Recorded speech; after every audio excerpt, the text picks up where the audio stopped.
গত রাতে অভিযান পরিচালনা করে 2 জনকে গ্রেপ্তার করেছি।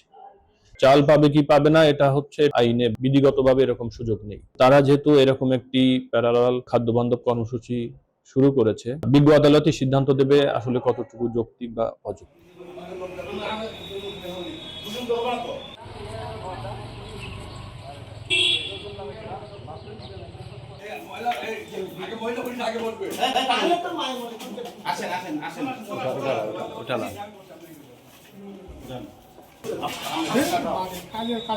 ওদিকে যান, ওদিকে যাও না, ওদিকে যাও না, ওদিকে যান, ওদিকে যান, ওদিকে যান।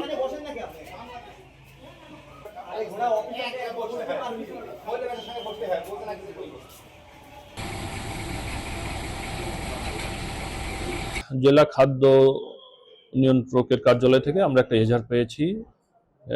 তারই আলোকে আমরা গত রাতে অভিযান পরিচালনা করে 2 জনকে গ্রেপ্তার করেছি এবং আমরা আজকে বিজ্ঞ আদালতে সোপর্দ করব।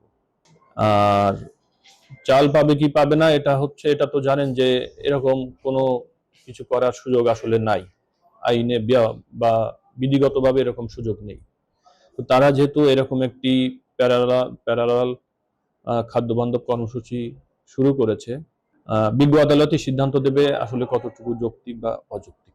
আমাদের পক্ষে যতটুকু আমাদের আইনগত ব্যবস্থা গ্রহণ করা প্রয়োজন আমরা ততটুকু প্রয়োগ করব।